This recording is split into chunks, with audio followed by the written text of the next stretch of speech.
Ladies and gentlemen, welcome back to episode 30 of the Brighter Horizons podcast. We have been gone for 4 whole weeks. It's probably been longer than that, but we've been gone for a long time. Where did we go? You're about to find out. But before that, I have to introduce you to our special guest for this week's episode. Drumroll, please. We have Kalen coming on the podcast. Say what's up. What's up, guys? Glad to be here. Thank you, Keita, for inviting me. Hyped to talk about where we've been the past couple weeks. All right, well, let's just jump straight into it. Kalen, why don't you tell us, where do we go? We went to Japan. Oh, yeah. The trip made it out of the group chat. After a year's worth of planning, it made it out, which is crazy. Probably a year today, actually.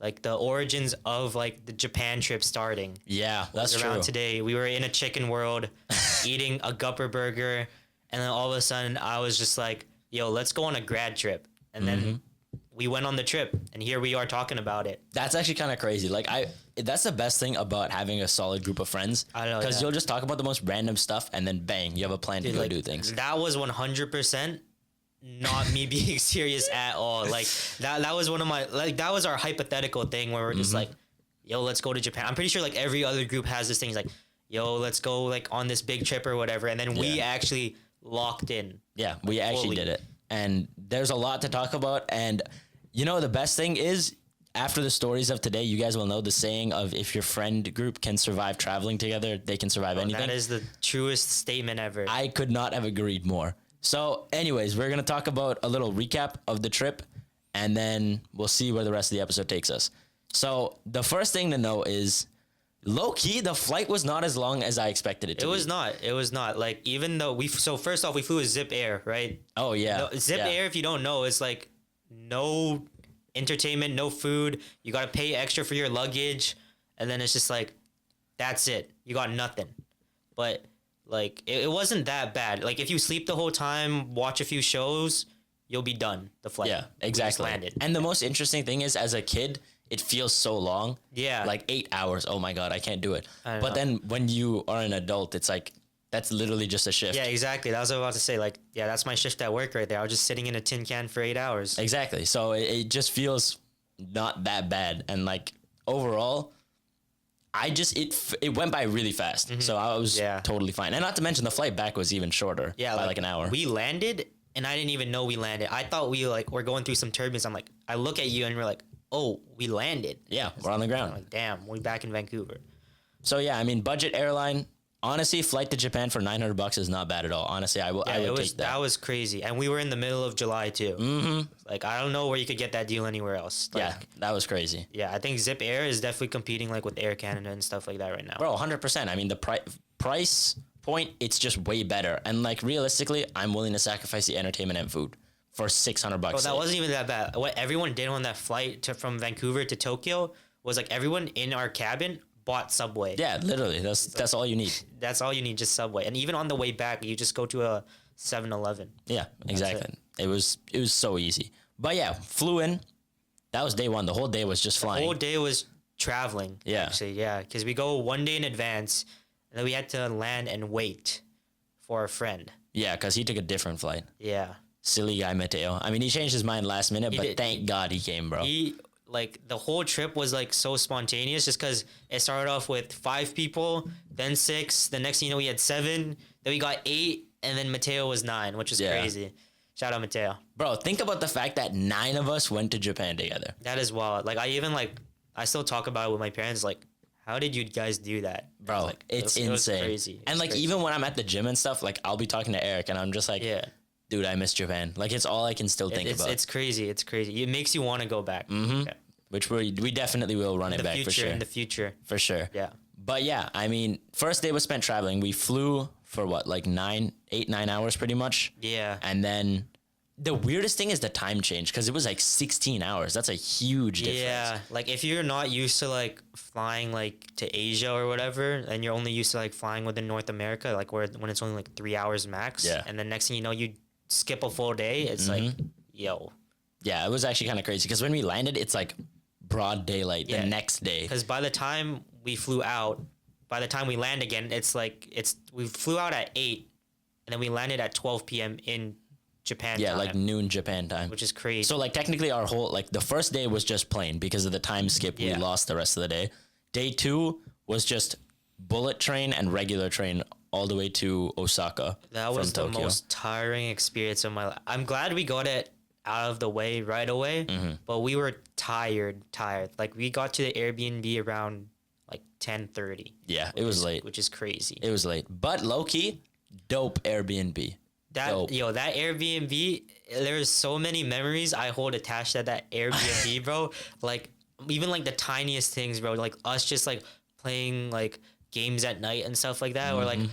us going home and then like I call dibs on the shower first, or I call dibs Yeah. on the upper toilet, bro. Like that was some crazy times. That was some crazy times, and like cup pong every night. Yeah, Yeah, it was fun. every night too. Yeah, It's like you guys were just playing, or like some of us would be sleeping and then everyone else would just be like chilling downstairs or whatever. it was a good vibe. Not Good to vibe. mention, from the Airbnb, it was not even a 1 minute walk to a convenience store. Oh my God. The Lawson was blessed. Bro, that's one of the best things about Japan. Honestly, like if anyone out there wants to go to Japan, you can find everything you need at like a 7-Eleven. It's like, yeah, like the big three of the convenience stores in Japan is Lawson, 7-Eleven, and Family Mart. Yeah. And like, if you're near one, bro, you're set. Because like meals there were under $5 for like a sandwich, and then you could even throw on a drink, and it's still under $5. Yeah. And then like they got everything there, as in everything. Bro, they have full meals, desserts, drinks. They sell literally anything you could imagine at these convenience Yeah, stores. It's yeah, crazy. it It's like a is. Walmart just condensed into a 7-Eleven. It's insane. Pretty much. And having 1 minute away from our house is so convenient. Like you can go there and eat all the time. But yes, day 2 was just transit. Got home, slept. Day 3, what did we do? Day 3 was Osaka Aquarium. Oh yeah, that was like our first main attraction that we did. Mm-hmm. I'm not gonna lie, I'm not like usually like the aquarium or like zoo type person, because like, bro, like what I think about in the background is like, yo, these animals are just like, they're just here now, you know? Yeah, what I they're mean? stuck. But it was definitely a cool experience. Mm-hmm. The aquarium. I haven't been to the aquarium since like I was in grade 3. What? Really? That's kind of crazy. Yeah, like whenever like the field trips we'd go to the Vancouver Aquarium, that was Yeah. like that's it.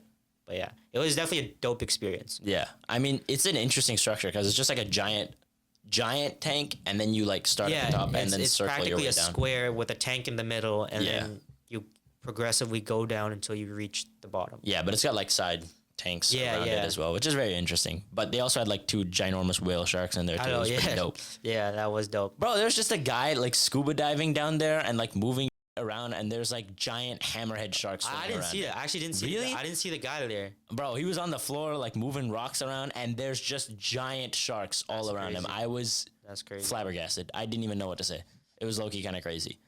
But the funny thing is, day 3 is also where the tension started to rise a little bit between us, Oh, yeah. because after the aquarium, we all went to Shinsaibashi after that. Shinsaibashi / Dotonbori. So pretty much like in Osaka, if you don't know, right? Since Shinsaibashi is the big strip, right? And then it connects to Dotonbori, which is it's pretty much like a T, pretty much. So if Shinsaibashi is the straight side, then then Dotonbori is like just this long yeah. river. But like that's where you got all the street food and stuff like that. But so pretty much is that since there's 9 of us, obviously, and we're in this new foreign country, we all want to do different things. Which like ultimately that was like that is where it started pretty much. Because what happened was, if you want to explain. I mean, okay, long story short, I am guilty. Guilty as charged here. But what happened was we were all, like the first couple days, we were doing things as a group. Everything we did was as a group. So we go to Shinsaibashi and we're thinking, okay, let's just walk around stores for a minute. The problem was me, Nithik, and Abby are very into watches. And unfortunately, Japan is big ballin' with the watches. They are. So we walked down this strip. Oh my God, there's a watch store. Oh my God, there's Rolexes and everything in here. Let's go check it out. We walked 2 stores down. The first floor will straight up have rice cookers and microwaves. You go up to the second floor, Rolexes, APs, like it makes no It's the sense. most random like combination of stuff ever. No sense. Japan just has so much money. It's ridiculous. So we just kept on going shop after shop after shop to go check things out. Meanwhile, everybody else is sitting at McDonald's waiting for us to be done so we can go to Dotonbori. Like 4 or 5 of us, we took a nap in that McDonald's just because we were so tired. Yeah. Like we were exhausted. Like I think that was one of the key points that we brought up. Like when we got home, when I talked to you, was that like some of us we can't be like go go go. Like we need to like break or whatever and stuff like that. While you guys like. I'm assuming it was like well, a point that Nithika made was that you guys were in a foreign country and like when's the next time you're gonna be back? I'm gonna tire myself out so I could experience the most of it. Right? Yeah, true. And I don't blame that at all. no, right? 100%. And it's just different based on each person. But that's Exactly. one thing you have to learn when you're especially traveling with other people, but it in regards to everything, like working with them, just hanging out with them. Regardless, when you're with other people, everybody's got their own preferences for how they like When to you do got things. 9 different people and all of them are thinking like different things, it's not gonna mesh well. Yeah. So the first couple of days we tried to force it and do everything as a group, but then That was clearly not it, because that's where the rest of that's where like it started to hill climb on like the tensions. yeah, that was like the first day where we were like, okay, clearly things are not working out as perfectly as we'd hoped. Yeah. But yeah, the rest of the group waited in McDonald's for a long time. And then finally you guys just said, okay, we're just going to go ahead. Like, let's can this. We're just gonna go ahead. Yeah. You weren't there, but Justin and Mateo bought $50 Kobe beef sticks for like two sticks for $50. How large? Like it was this big, and it was just Kobe beef, That's crazy. and $50 for 2. And they said it was like life changing though. They said I have it on camera. Like they did say it was life changing. Oh God. But $50 is kind of a lot. Yeah, but Dotonbori is like definitely best place, or it's one of my favorite places. Not even like in Osaka, but in Japan. Like Really? I love like the neon lights and like Oh yeah. Yeah. even like though it's crowded, all the people there, it's like they're all there for the same thing, and it's just like to experience the nightlife, right? Like you got neon lights, you got street food, you could smell all these like different like scents and stuff like that. And they got like arcades there. Like Kane went crazy in the arcades. Kato was kind of popping off. Yeah, but like if you're in Dotonbori or in Osaka, you gotta go get like some takoyaki. That was the greatest. That is was my. so It was good. blessed. It was actually blessed. It's funny because when I watched Brooklyn Nine-Nine for the first time, I remember that there's one episode where Charles eats takoyaki. Yeah. And he just describes it as octopus balls. And I was very confused. I was like, dude, how can that possibly taste good? That's literally it. It's straight up octopus Straight up balls. octopus balls. And I went and I tried it, and oh my God, It's life changing. so good. It is so good.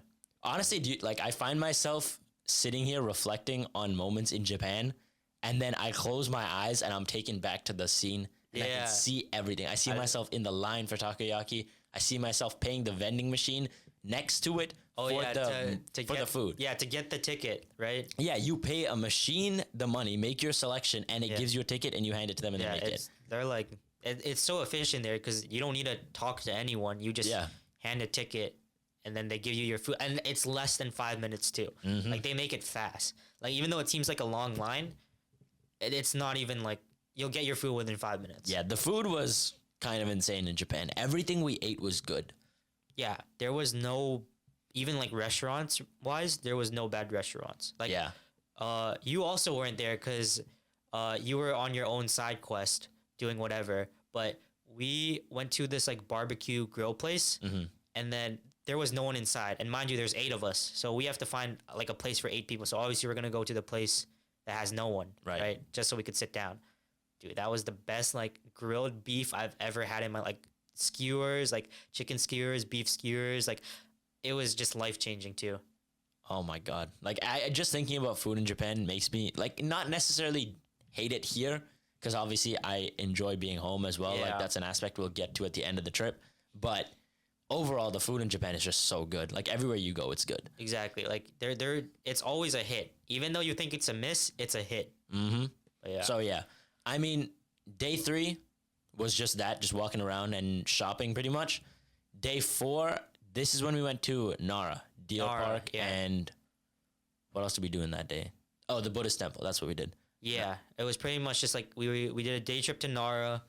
We walked to Nara Park, which was kind of a hefty walk. I'm Yeah. not gonna lie. I think it was like what 15, 20 minutes. A little bit. I mean, yeah. when you think about it in the grand scheme of things, that's like nothing. The only reason it felt so much longer is because it's so hot. It's in so Japan. hot, so humid because we're traveling in the middle of July. Yeah. Right. That's like the peak time where it's like humid and stuff like that. Okay, that actually makes me feel not that bad then, because if that's like the worst it can get, then if I were to go to Japan in like December, it would not be as bad. Yeah, it's also snowing too.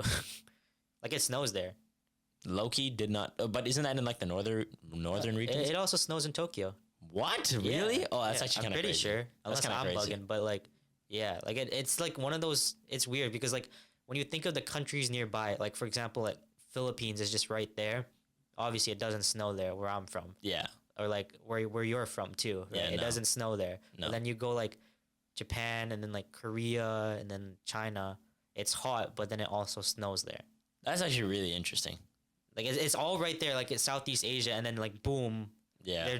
they're that different just because of Bro, if you want to talk about weather, low key, Japan's kind of crazy. When Yo. we were just chilling there, and it just out of nowhere starts pouring rain like crazy. It's ridiculous. This was later on in the trip, but since we're on the topic of weather, like we were in a pizza shop. Oh my right, God. In Akihabara, like everyone else in the group was like gassing it up, so we had to go there, and then we go, and then next thing you know, it like as we're about to leave, it starts pouring, as in downpour rain. Just absolutely, it was pretty much hailing rain. Like that's Yeah. how I can describe it. And then out of nowhere, 3 minutes later, lightning just strikes right beside our building in the middle of the street. And like you could just see like a big like flash come through the window, and it's like, yo, we are not like we just gotta chill here. And we were done eating. We were ready to leave. We were, and like it's not even that we were done and then we needed to go. The place was about to close too. Yeah. But then yeah. Dude, lightning is like, there's a difference between like lightning in the distance and you like hear the thunder after. Yeah. That lightning struck on the street right outside Exactly. the pizza shop. We saw the lights go out in the building next to us. And on top yeah. of that, you can hear the crack. Like the crack of lightning is what makes it that much more terrifying, bro. Everybody in the restaurant jumped. Yeah, like even like the locals and stuff like that. Like, Yeah, even like the people working there. they were like they started to like close everything, and then like we were like, yo, what did we get ourselves into? And on top of that, none of us had jackets or umbrellas. Yeah, And then we sent Nathan on a wild goose chase to go buy did. umbrellas. I think our motto of that trip was never buy an umbrella. Nope. Just because the weather changes so much. Yep.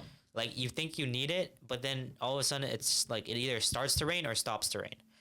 But yeah. Yeah, I mean, there's no in between. It's not like drizzling for a long time like Yeah. here. That's the difference. But either way, I mean, the weather was crazy. Oh my God, the thunderstorm that we saw on one of the last days in Tokyo, like from the balcony of our Airbnb there. Oh, that was just crazy. You have a insane. crazy video of that. Oh yeah, I literally posted it. That was one of the craziest videos I've ever seen. That was wild. Bro, there's so much to talk about. But like what did we do after that? I guess after Nara, we went to Kyoto the next day. That was the first day in Kyoto where we went to. Oh no, we skipped the day. We skipped we remember when we missed Osaka Castle.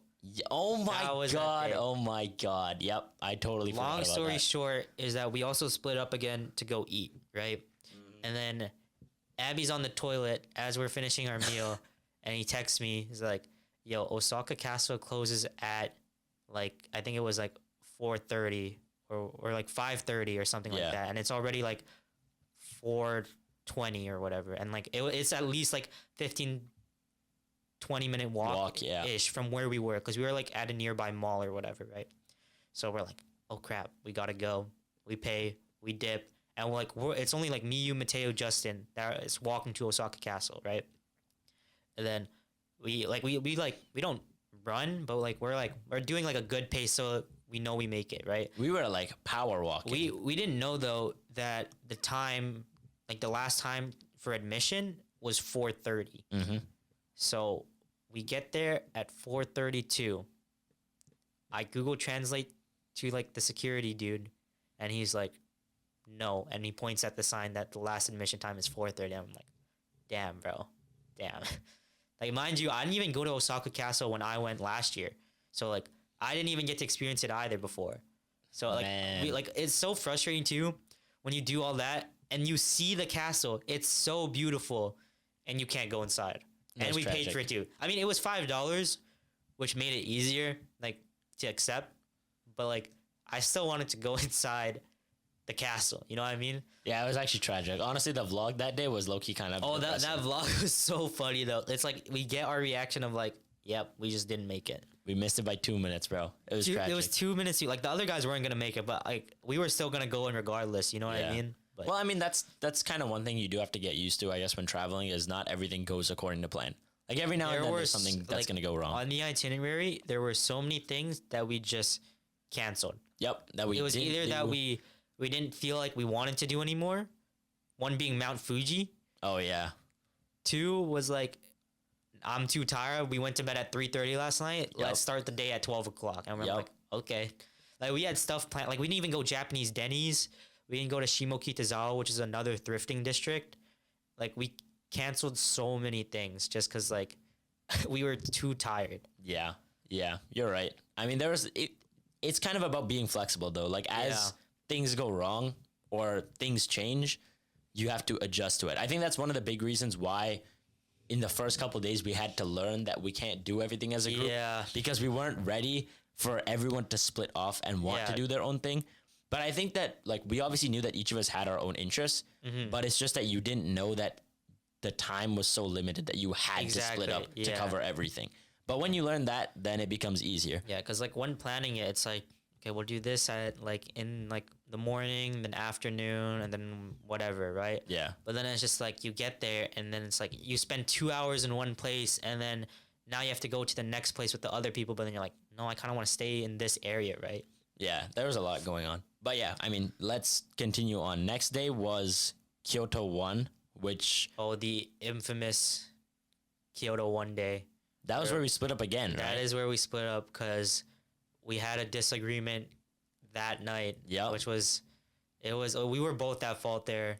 Like, pretty much what happened was I was just frustrated that, like, stuff wasn't going according to the itinerary that I made, right? Yeah, okay. For the record, before we continue with our disagreement and the beef that we had as a group, The beef of 24. it is important to know that Kalen put a lot of effort into this trip. This guy single-handedly planned the entire thing. He made a whole ass Google Sheets, talked about the itinerary, flight plans, when we should leave, how much we're looking at for cost. He did all the work for it and made this plan. And then the second we landed in Japan, we all went off the rails and did random stuff. Yeah, like I think that was the most frustrating thing. Yeah. Right? And when I'm thinking about it right now, when I look back on it, we never had this talk actually. Remember we said we would talk about it, but then we'd just be so tired, we just go to sleep. You know, like Yeah, like after we fought and we were like, oh, okay, like we forgive each other, but we haven't resolved it. Let's talk about this. Yeah. And we never actually talked about it too. We low-key just got too busy and kept on doing stuff. And you just moved on. That's pretty much what it was. All right, well, start by explaining the issue. Well, pretty much like what was going on in my head. There was two things, right? It's like, I think it's just a general thing. It's like you come home or like go to the Airbnb and it's just a mess. Oh, You know what I yeah. mean? Because like you guys went crazy on Pokemon cards like the day before or whatever. Yeah. And it was just like still there. So it's like after like a frustrating day or whatever, you kind of just want to like just chill, even like eat a meal at the table. Yeah. Right. So I walk inside and I'm like, yo, why is it like there's cups here? There's like stuff all around the There's table. 50 right? opened packs of Pokemon cards everywhere. And then like I kind of just like storm out and be like, yo, you guys gotta clean this up. Like it's not my mess, right? Like you guys gotta clean up after yourselves, which is something I learned after like living with 9 guys. Like everyone has their own like habits or whatever, and like I'm not like that's not me dissing the group. It's just like facts. when you're in a group or when you're living with 9 guys, that is crazy. We live with 9 people under one roof for 14 days. Yeah, it's kind of crazy. That was a 14-day content house. And you see all the bad habits of every single person you live with. And then like as a friend, normally when you hang out like once or twice a week, you're like, okay, whatever. It's like, bro, we are the best of friends. We are so tight. Like, you know what I mean? Like, yeah, we're just chilling. We're playing ball. We don't whatever. beef. You know what I mean? Like, we're chill. But then something with this trip, bro, this trip would just like annoyed everyone and pissed everyone off. Oh yeah. But, like continuing, it's like I just wanted my own space. I wanted to be clean when I get home. I guess that's where like now my mom being like, yo, clean up after your stuff or whatever, right? But like, yeah. So I storm out and I go get my own food and then I come back. And then you guys are all opening Pokemon cards at the table, right? So I'm like, bro, I just want to eat. Yep. And like I just want to eat in like quiet. So I go upstairs and I eat in my room for like 30 minutes. And then I come back down and throw away my stuff. And then that's when I go back upstairs again and I just don't talk to any of you guys because I'm so frustrated. Because like, I think that was like, because stuff wasn't going according to plan. Because I think also that night too, we went to Amidst Sky. We skipped that. We went to Amidst Sky. Yeah, we night, did. Which was a crazy view. Yeah, low-key, that's one thing that's honestly amazing about Japan is the view from a high-rise building. Literally it was anywhere. open air too. Like there's no roof. It's open air. You're just on a rooftop, just chilling. Yeah. That should have been Shibuya Sky. But we'll get into that later. Oh my God, we'll get into that later. But then it's just like this. I already had stuff planned on the itinerary, and then you guys kept on bugging me. It's like, yo, what are we doing tomorrow? It's like, bro, it's right there. Yeah, like just check it. I'm pretty sure like Nithik too. He didn't check the itinerary like till 2 days before we left. Yeah, pretty much. It was like I think I was ranting to Mateo in the morning when I woke up. It was like, dude, they have all this stuff. It's so accessible, but yet they ask me what we're doing and they want to do different things, and it's like. They didn't. I asked them for input. They never gave input.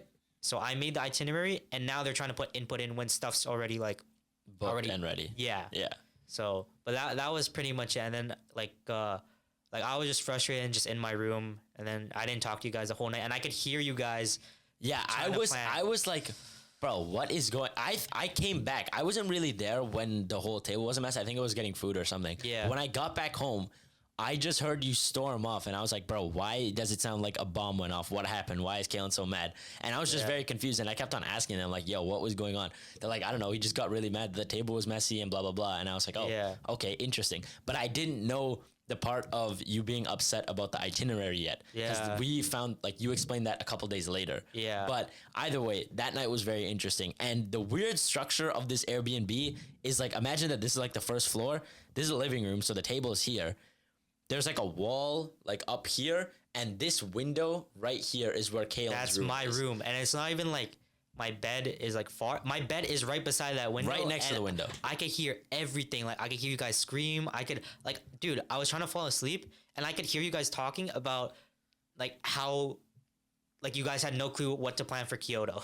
Yeah. It was definitely an interesting dynamic there in the Airbnb. Yeah. I was very, very.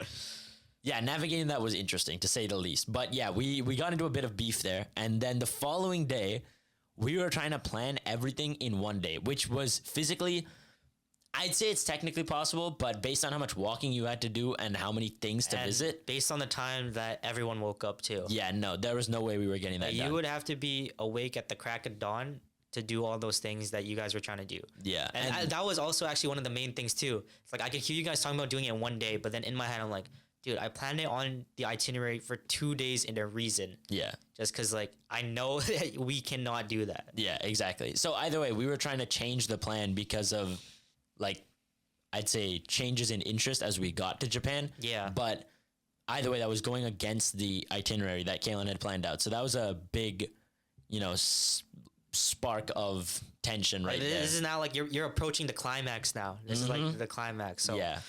What happened in the morning was like I was like pretty like still like upset with like everyone, right? So like that's where like I was just like, yo, I'm gonna just go to Kyoto, and like you guys could just leave whenever, but I'm leaving right now. And then I think like it was just Zach, Mateo, and Justin that tagged along with me. Didn't Mateo go with you too? Yeah, because he wasn't with us. Yeah, and Abby actually. Yeah, Mateo and Abby went as well. The only people with me were me, Nithik, Caden, and Nathan. Yeah. So the other four people went with you. Yeah. Yeah. So then like we went, and then like it was it was just like because we were in Kyoto, but we were at 2 different locations at once. Yeah. Like you didn't go to Kiyomizu-dera, did you? No, we went like obviously you guys didn't go to Fushimi Inari first, right? We went after because on the way there we realized that the Kiyomizu-dera closed at 5:30, but Fushimi Inari was open no matter what. So we were like, might as well go to the place that closes first, even though on the itinerary it was planned that the other way around. Yeah, for those of you that don't know, Fushimi Inari is I guess it's a temple that has like all those torii gates, like the orange gates. The famous torii gates. Yeah, the one that everyone takes a picture at. The one that used to be Kalen's profile picture, but now it's different. It's switched up. Yeah, but either way, that's the first attraction. The second one, Kiyomizu-dera, is I believe it's a Buddhist temple, right? Yes. Yeah, it's a giant Buddhist temple on like this mountain, and it just like it's a beautiful view. It outlooks the whole mountain, and it's you a could great see like building. all of like Kyoto too, pretty much. Yeah, But so it was a nice view, but we didn't even end up going to that because our group of 4 went to Fushimi Inari, hiked the whole mountain. yeah, that was crazy. The whole mountain, bro. We walked up like a kilometer or two, and we're like, damn, it is hot. It is a long and like upward climb. We thought we were at least halfway to 75%. I look at the map, and we're less than a third of That the is way crazy. there. And we still hiked the whole way. We kept going. We just thugged it out the whole way and went up to the top. And then after that, we didn't have time for Kiyomizu-dera. But either way, we split into 2 groups, and this is where we were like, okay, this is kind of starting to build up the pressure. But yeah, continue Yeah. with what your group did. Well, pretty much we went to the temple or Kiyomizu-dera, and then bro, like there's a long alleyway going up, and it's just like vendors, like more street food or like little gift shops and stuff like that.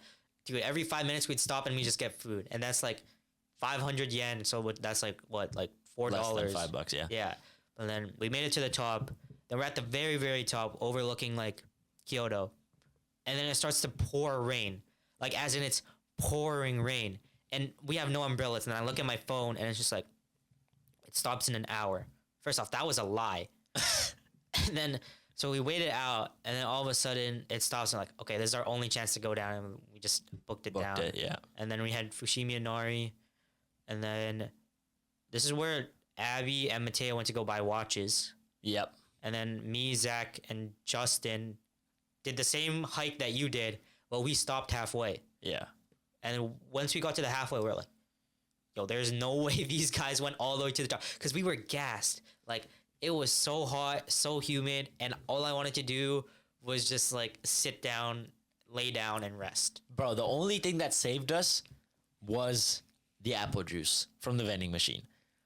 Crazy. Don't even get me started on the apple juice, bro. Oh my God. Suntory apple juice is the best thing ever invented. That is what apple juice is supposed to taste like. Yo, if you have not had Suntory apple juice, you better book a flight to Japan just to taste it. Like, not even just Suntory apple juice, the Suntory brand in general. Gas. It is crazy. You got water, you got like apple orange juice. apple orange juice, you got like mango, you got Do they make that like melon seltzer thingy? yeah, they got seltzers, they got like vodka. It's like They make everything. They make literally everything. Suntory is my favorite brand in Japan, unironically. Unironically, it might be my favorite brand, period. Like Suntory makes is so much good drinks. It was so good. But Like yeah, life-changing apple juice is the only reason why I was able to climb that mountain. like we were thinking of importing that apple juice to here. We found that out that there was a 1 liter bottle. And mind you, like the bottle that we've been drinking in Japan was like this big maybe. That's only $1, by the way. Like that a bottle like this size is $1. And then me and Caden went to go get apple juice here, like at 3 a.m. in the morning for whatever reason, and it cost $4.10 for one Yep. that Minute checks Maid out. apple juice. And it's not even that good. It's not that good, It's not as good. but like I don't know how to describe it. It's just like that's what apple juice should taste like. It's the perfect like if you as a child imagine what apple juice should taste like, that's what Suntory apple juice is. It's like just I imagine that when I die and go to heaven, the first thing that I will be greeted with is like an angel with a tray of Suntory apple juice. It's instead of the angel, it's the mascot, like the apple juice with the smiley face on it. Yeah. Like, if you know, you know. Just an apple, and he's just holding this tray Exactly. of juice, bro. Oh my God. But yeah, Continuing. Yeah, we definitely split up there. And then this is the day where we went to round 1, and that was when the whole incident happened, was it not? no, I think that was the next day. The next day. But pretty much like to wrap up that one Kyoto day is that we all head back to Osaka. Yeah. And then this is where we meet up with Abby and Mateo again, and then Caden's with us. And then I'm assuming this is where Mateo told you like how I was feeling. Yeah. And then that's where like, and then what Mateo was telling me was like, yo, Akita's mad at you. And then I was like, what? I was mad at them. How can they be mad at me? But then like, I guess like we were in like Kura Sushi, like eating sushi, and we're just talking about it. So Yeah. like, I never heard your perspective of this. Like, what was your perspective? Okay, it's funny because I feel like mad is a big overstatement for me because All I'm saying is he said, that's what he said. Like, or he said like, Akita's upset with you. Bro, Mateo is a tier 1 gaslighter, bro. This guy is okay. First of all, we're walking down this strip, right? And he's with us and he's telling us the whole story about how you're upset, okay? And as he's telling us, like, my point of view on this is obviously I would have much rather enjoyed talking to you about it because it's your feelings, right? Yeah. So talking to Mateo about it makes less sense. But since you guys are roommates, He was the middleman, pretty much. yeah, exactly. Yeah. And also, since you guys are roommates, I feel like you tell him most things, right? Yeah. So I'm figuring, okay, Mateo probably understands the whole spiel on why Kalen's upset. Yeah. So if I talk to him, I'll probably try to understand. So as I talk to him about it, he explains your point of view. I think he did an okay job, or at least I hope he did. But the way he explained it, Nithik and me were like, I wouldn't say arguing. Nithik is he's a better arguer than I am, and he likes arguing. Yeah. I don't really. I was just trying to understand, and I was just explaining our point of view to him. But then he started taking it personally as well, that we were like going against what you said. Yeah. And I was just asking him questions like, oh, why would Kalen be mad about this if we did this, blah, blah, blah, Yeah. stuff like that. And then this guy just all of a sudden just burst and was like, yo, if you're going to go on the defensive about how Kalen feels, then I don't want to talk to you about this. I'm like, okay. See, like, that's the thing. The way he described it to me was that you guys were being really defensive, because that's how he felt. So obviously he's gonna tell that to me. Yeah. But like the thing is, like, I've known you guys for how long? I know you guys are like, you guys will question things to understand it better. Yeah. And if that means that it may come off that you guys are a bit more like defensive, or it may seem like you're trying to like defend yourself, if that makes sense. But Yeah. it's either that like you're just trying to understand the situation better. Exactly. Right? I mean, the thing is, the best way I can describe it is we're curious. Like we ask questions about things, because I feel like blindly accepting anything in life is bad for you, regardless of what it is, whether it's indoctrination on a conservative side, on a liberal side, on anything in life. Yeah. Like veganism, eating only meat, like all these different things that people follow as ideologies. If you follow it blindly, you're stupid. You're just a sheep. That's my point of view. If you question it and ask, is this right for me? Or do I agree with this? Yeah. And you freely agree, then fine, do whatever you want. I'm fine with that. I So think that's why we ask questions. I think there was like just a certain point where it's just like, I guess the way that like he interpreted it was just like you coming off as being defensive. And then the way he explained it to me, that's how I saw it too. Yeah, So exactly. obviously, like, that's where like now we're thinking two different things, even though it's like now, like, I was upset with you at first, not even just you. Yeah. I was upset at the entire group. 100%. But then, like, and then Mateo's telling me that you're upset with me for being upset, and it's like, yo, what is going on? Yeah, and the funny thing is, like, that's a very good point on how people can change the narrative, and it dramatically changes how two parties interact. Yeah. Because just because Mateo explained it to you a certain way, he explained it to me a certain way. Now you and I have different opinions on the other person without even knowing what we meant. Exactly. Like, that's just like how, like, and that's not even on Mateo's fault. No, 100%. I guess that's just like even like on both of our ends' fault for not talking about it beforehand. Yeah, exactly. Like, but to be fair, it wasn't even just about me and you, or me, you and Nithik. It's about Everyone everyone right? was involved. But pretty much what happens is we go home, and I straight up just go up to you, and I'm like, yo, are we cool? And you're like, yeah. And then we dap up, hug, and then I do the same thing to Nithik, and then we're chill. Yeah, and we're like, okay, we'll talk about it later. Right now, we got to get some rest. And then we did not talk about it for the rest of the trip. Yeah, but then next day was the fateful day. Next day was like the action. Now we're at the climax. That was the beef of 24 right there. This is like the height of the story. This is where we actually get into it. Yeah. Did we go to the bamboo forest first? We did, right? We went to Arashiyama. We went to the monkey park. Yeah. And then we went bamboo forest. I'm not gonna lie, that was so overrated. Bamboo forest? Like, it was cool to see. Like, it's like a checklist. Like, I went to the bamboo forest. And I got a couple of cool pictures. And then after that, it's like, all right, let's get out of here. Yeah, pretty much. But after Arashiyama, we came straight back to the Airbnb. And we're tired. Yeah. I'm tired. Oh, yeah. And I go up to my room. Mind you, like, it's the same room. It's the window room where, like, I could hear everything, right? So I'm trying to, like, fall asleep, get rest, because we're trying to go to round one. Round one is this crazy place. Like, how many floors of just entertainment? It's a giant building, 12 floors of arcades, claw machines, games, darts, sports. There's literally a batting cage on the 12th floor. There's basketball courts, volleyball courts, soccer fields, rollerblading rinks, go-karting. There's anything you can imagine. There's everything that you want to have fun, and it's just there. It's insane. All in one building. And it only cost us like $20 $20 to $25. Yeah. For 3 hours. And that was there. at night too, so that's peak time. So I was talking to my friend who went as well. He went in the morning, and it cost him $11. Yeah, so it's like you can enjoy so It's much for so little. fun there. It was amazing. We went back there so many times just because of how Yeah. much fun it is. Honestly, I would go back to Japan just for round one. Yeah, yeah. But yeah, the plan was after Arashiyama, we wanted to come home, chill for a couple hours to rest our feet, and then go to round one and spend a couple hours there and have some fun. And then this is where the whole situation This is happened. where the beef, like, this is the pinnacle of it, right? So pretty much I'm sleeping or I'm attempting to sleep and all I hear is bang, bang, or boom, bang. And it's Justin and Nithik playing cup pong the whole time, like while I was trying to rest, and I could hear everything. Every shot they hit. Bang! Honestly, like, I got PTSD from it. I swear, bro. Like, every time Justin said bang afterwards, like, I'm like, I think about that moment. Yep. But, so, I wake up, or get out of bed. I don't wake up. I just get out of bed. I'm like, okay, are we leaving? And they're like, yeah. Then I'm like, I'm grumpy because You didn't sleep. I didn't sleep and I wanted to sleep. And all I hear is bang, right? Yep. So, like, I tell them, I'm like straight up. I'm like, yo, you guys need to shut up. You guys are so loud. I was trying to sleep, right? Like, and Justin says sorry. And then, like, I guess Nithik didn't read the room properly. And Nithik makes a joke saying, oh, little baby needs to sleep.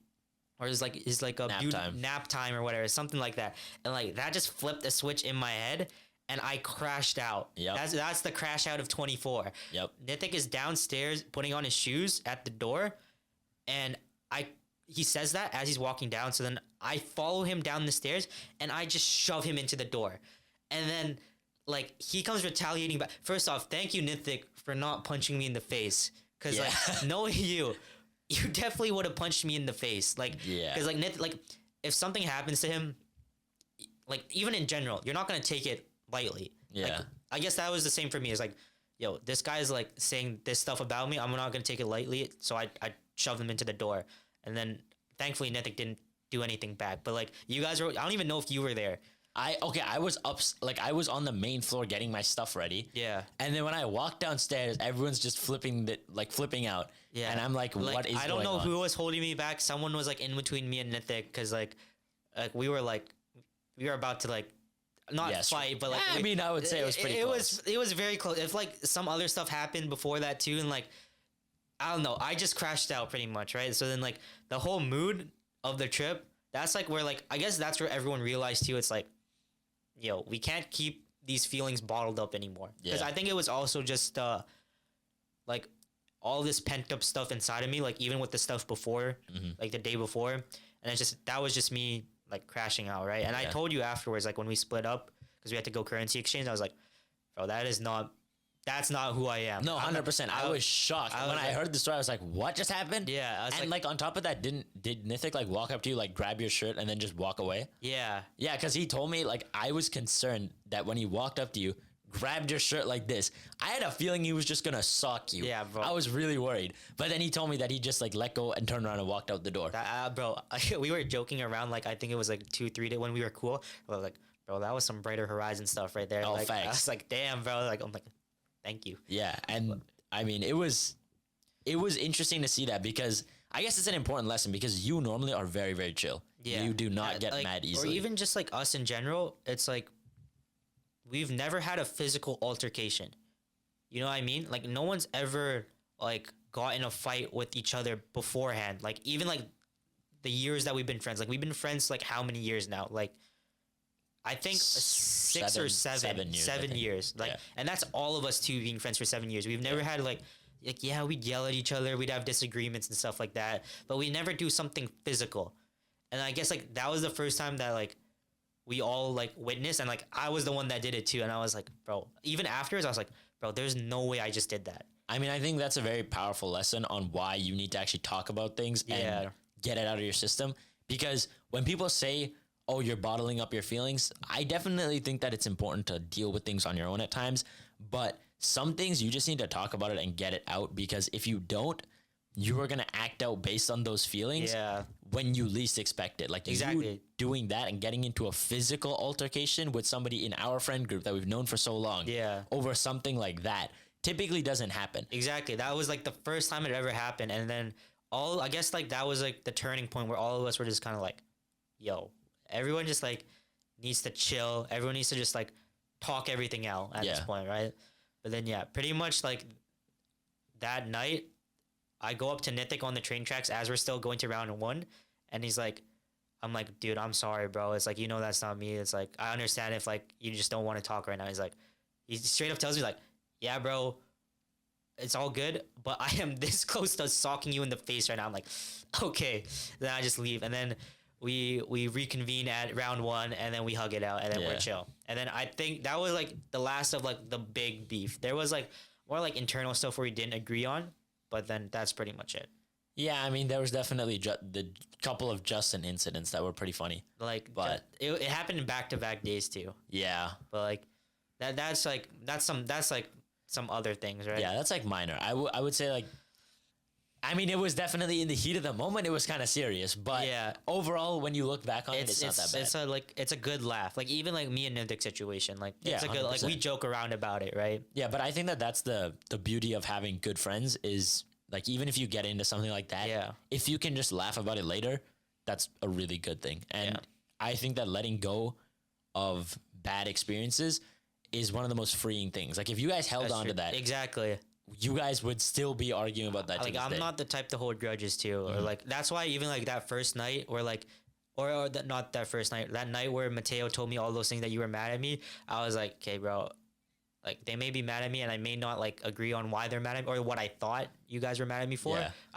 That's why I went up to you guys and been like, I'm sorry, bro. Like, are we good? And then just forgive and forget, right? Yeah, and we were chill. Like after that, the rest of the trip went pretty smoothly, I'd say. Yeah, I mean, the rest of the trip is actually pretty basic when you come to think about it. Like, because after we were done Kyoto, we had Universal. We went on that pterodactyl ride. Oh my God, yo, that is the craziest ride. Like, I'm not the type to go on like crazy roller coasters. I haven't even the only good roller coaster I've been on is the wooden roller coaster at the PNE. Yeah, exactly. I haven't even gone on the Beast yet. Yeah, I haven't gone on the Beast either. So like, that just like, it just shows you like we are not like the biggest fans of rides. The extent that like, I don't know. I guess it was just because we were in a group and they were like, because Mateo and Nithik, they're just like, yo, let's do rides. And low key, Justin was like kind of going crazy too. Yeah. Even though he hadn't been on crazy rides either, he was like, yo, we got to do it. I think the one sentence that made me have to do it was Mama ain't raised no beach. That was the one sentence. That was like we were saying that back and forth to each other too. And like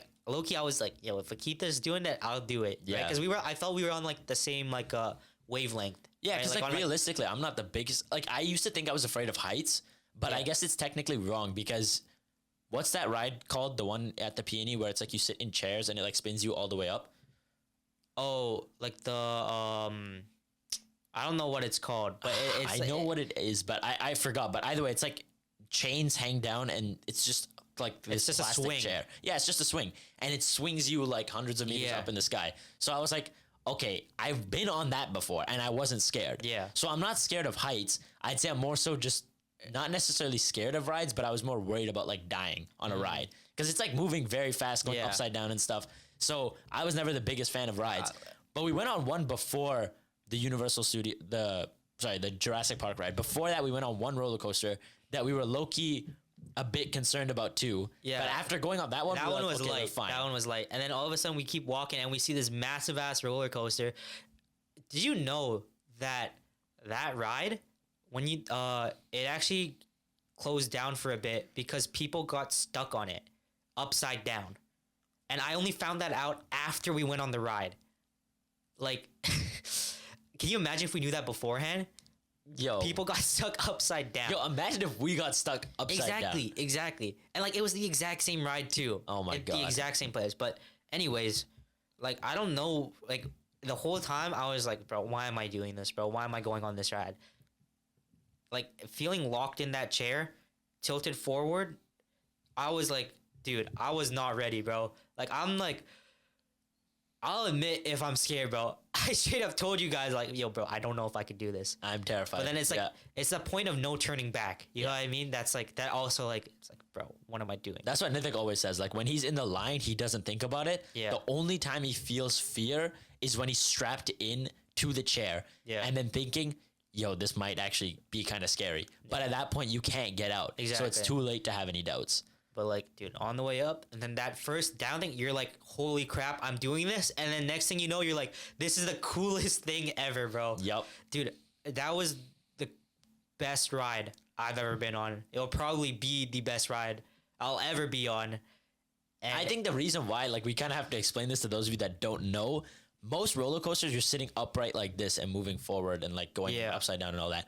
This ride, imagine that this is me like sitting like this. You are angled up like this and you go forward like this. You're pretty much just flying through the sky. Yeah, it's like It's literally I think just a it's called like the pterodactyl. flying dinosaur ride, or Yeah, that's exactly what it is. something like that. Yeah, right? and you go like straight upside down, like loop de bro, you're loops, going in spinning circles.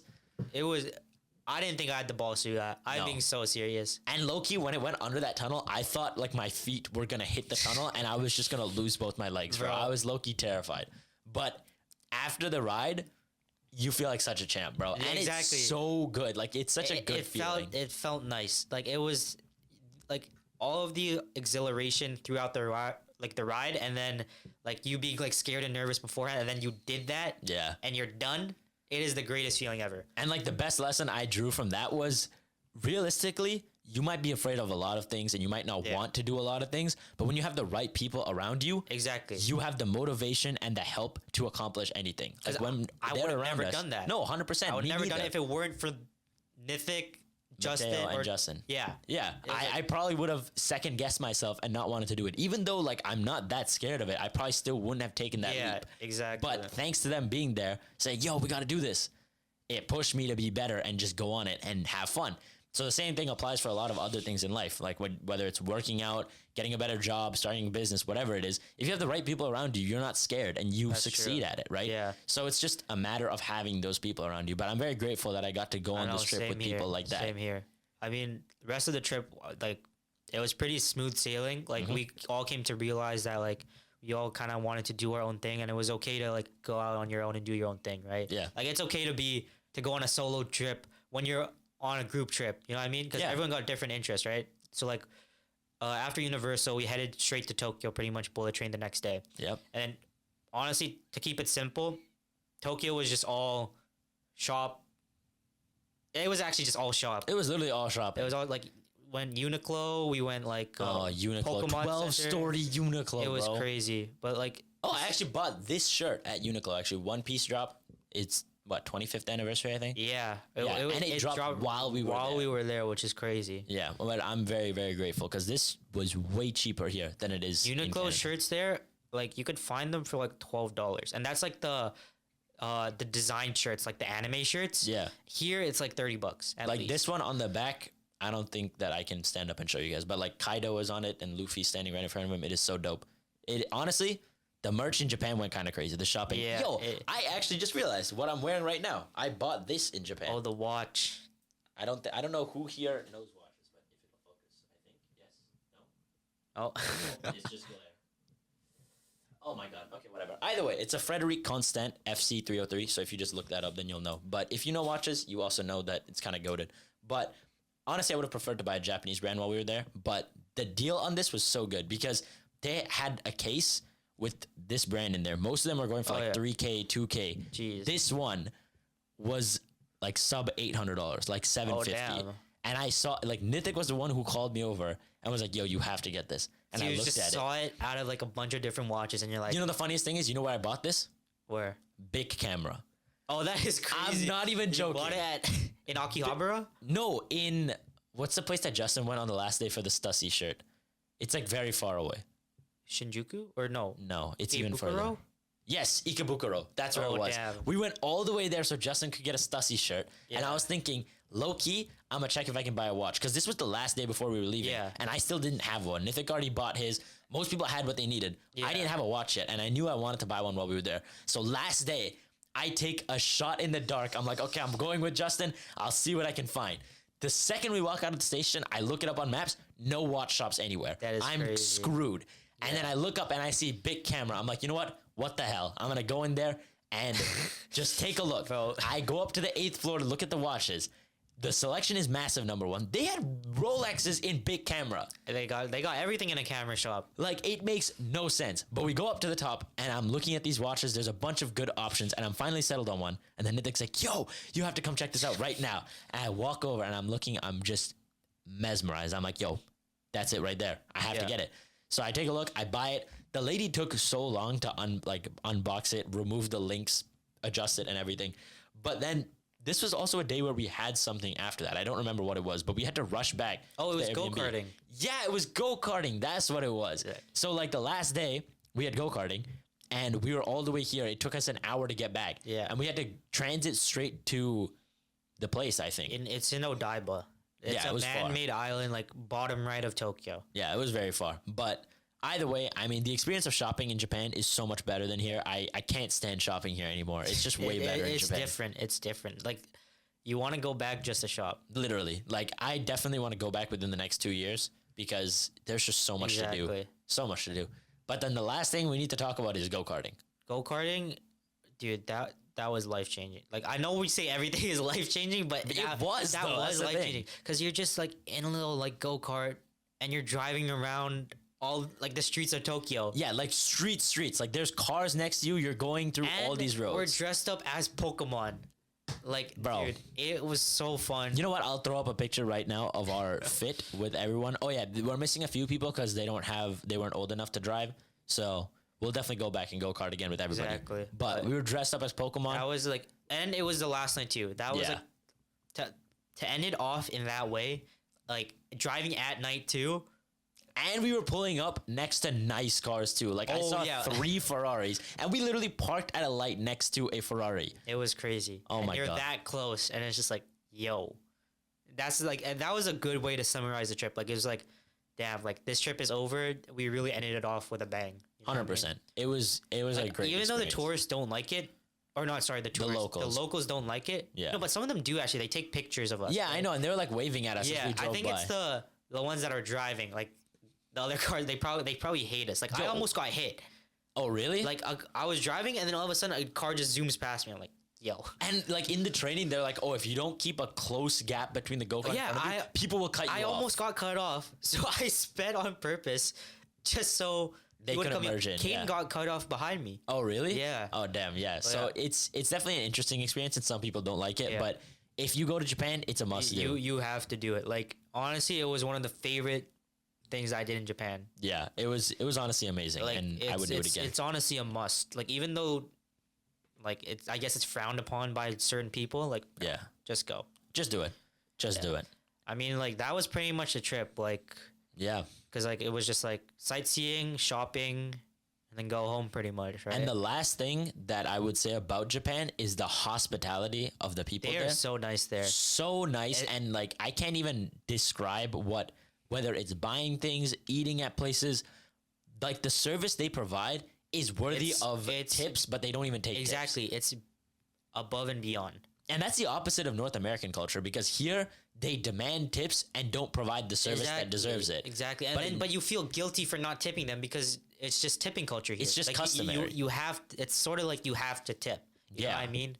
It feels bad that I tip here, but I don't in Japan. Yeah, like it's just it's not a custom to tip there. Yeah. But either way, overall, the trip I'd say was a great success. Yeah. And you know how people always say that you should travel when you're young because when you're older, you're not going to be able to do things? I didn't understand like how true that statement was until going on this trip. Because when you think about how much we walked, on Pokemon Go, it said I walked 108 kilometers in 1 week. Yo, that is wild. I thought that was an exaggeration, but then bizarre. I did the math based on steps. We were doing 20 to 25K steps a day. And translating that, it actually makes sense. We're walking over 10 to 15 kilometers a day. That's bizarre. I thought about that for a minute. And I was like, dude, if I'm 50 and I'm done working, I'm ready to travel. Am I going to be able to do 108 kilometers a week? No, of course not. And like, it might be a risk and put you in a financial, I wouldn't say a bind because you don't want to be broke traveling. But if you can save up some money and go do things, it's worth the risk. I think it's also the memory aspect. 100%. Right? When is the next time? Like I'm assuming like everyone out there sees those TikToks where it's just like POV, the trip made out the group chat, or it's Yeah. like POV. When is the next time you're gonna be in Japan with your boys? Yeah, it's like, oh, I can have money saved up when I'm 25, but when am I going to be 18 with my friends in Japan? Exactly. Like I think that was our whole aspect too. It was like because all of us are going to university this year, like a majority of us. At Yeah, least, I mean, right? I'm already in, but most of us. But most then of it was the just youth is. like, when is the next time we're all gonna like get together and go on a big trip? Yeah. Right? And I think that was the whole thing why so many people, despite like our trip costing more than like 3K, right? Yeah. It was just like, it's for the memories. I mean, if you think about it in the grand scheme of things, 3K for a 2-week trip to Japan. yeah, we is like not bad. budgeted that thing crazy. That Like, was fire. we were like on that budget. Yeah, for But sure. it's sort of the thing. It's just like you can like earn money whenever, but when can you like build these memories again? Like Yeah. memories last forever. You will run out of money. Yeah. You know what I mean? Like I know it takes some money to build those memories, but like you was will worth hold those memories. Like I'm gonna be like 80 telling my grandkids like, yo, I went to Japan right when I graduated high school with my closest friends. Yeah. You know what I mean? And we got into fights. We ran Exactly. around. We got mad at each other, but like we the funny thing enjoyed too it. is even before, or like my dad called me and he was like, are you guys still friends? And he didn't even know about He the didn't know. situation. He just asked that. And I'm like in my head at first, I'm like, yo, what? How does he know? Yeah. But then I was like, oh, like some stuff happened. I'll tell you when I get home. But it's just like, it's a given. If you go on a group trip, you're going to have conflicts. Whether if it's like a group of 4, a group of 9, you're going to fight. Yeah. But it's about how you guys resolve it. 100%. Because don't let like stupid stuff like ruin your trip. At the end of the day, it's also your trip. I know you want to like, you're there as a group, but you got to do things on your own so you're happy. Like it's okay to be alone. It's okay to like go to like Shinjuku by yourself, or Yeah. like go buy a watch by yourself or whatever. It's like, Exactly. you gotta like sometimes you gotta put yourself first too, especially when it comes to these trips, because you don't want to ruin it for yourself, right? Or regret something later. Yeah. Because if you had the chance to do it and you didn't, then, it kind of sucks.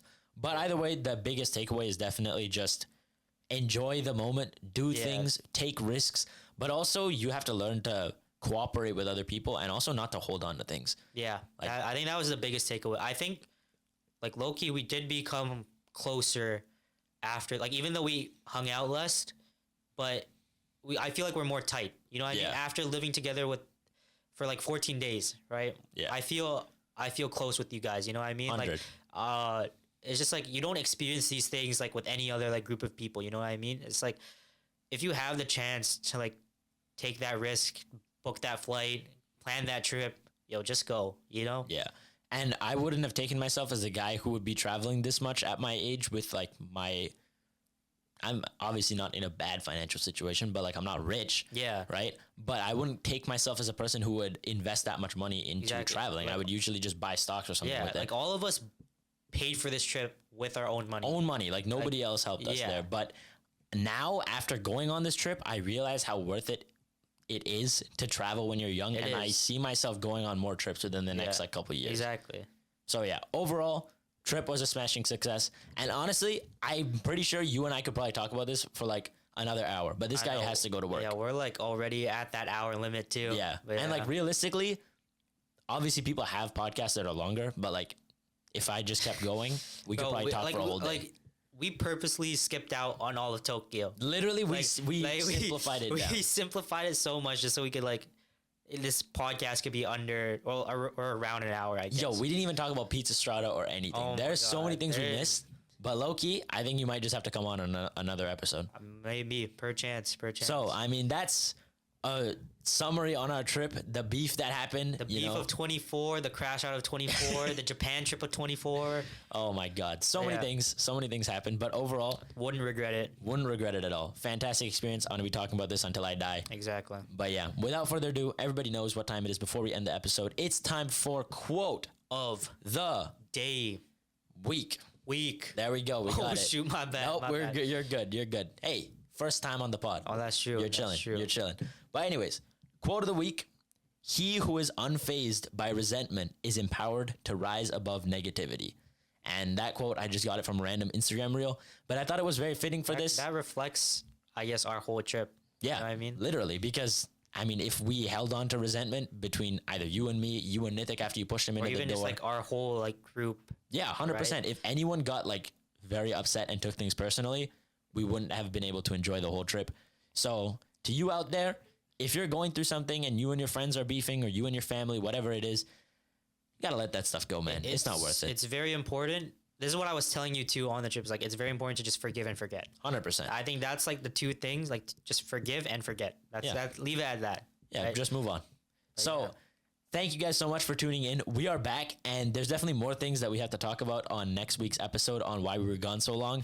But, you know, we hit some bumps on the way, but we're back. I'm very happy to be back. And more importantly, I would just like to say thank you to Kalen, not just for this hour-long banger, but also because he put in a lot of effort for the Japan trip, and I will always be grateful for that. He did a lot of work, and I appreciate it, my guy. yeah, he's my GOAT right here. Appreciate it. Thank you for having me. Thank you for having me. Yeah, obviously. Truly, this was like, I've never been on a podcast. This is like, I didn't think I could talk for an hour straight. I'm not gonna lie. It's fun, right? It is fun. Thank you for having me. Yeah, of course. Gotta be on here sometime in the future. Exactly. We're definitely gonna have Kalen on. So I mean, if you guys were vibing with him, drop it down in the comments below.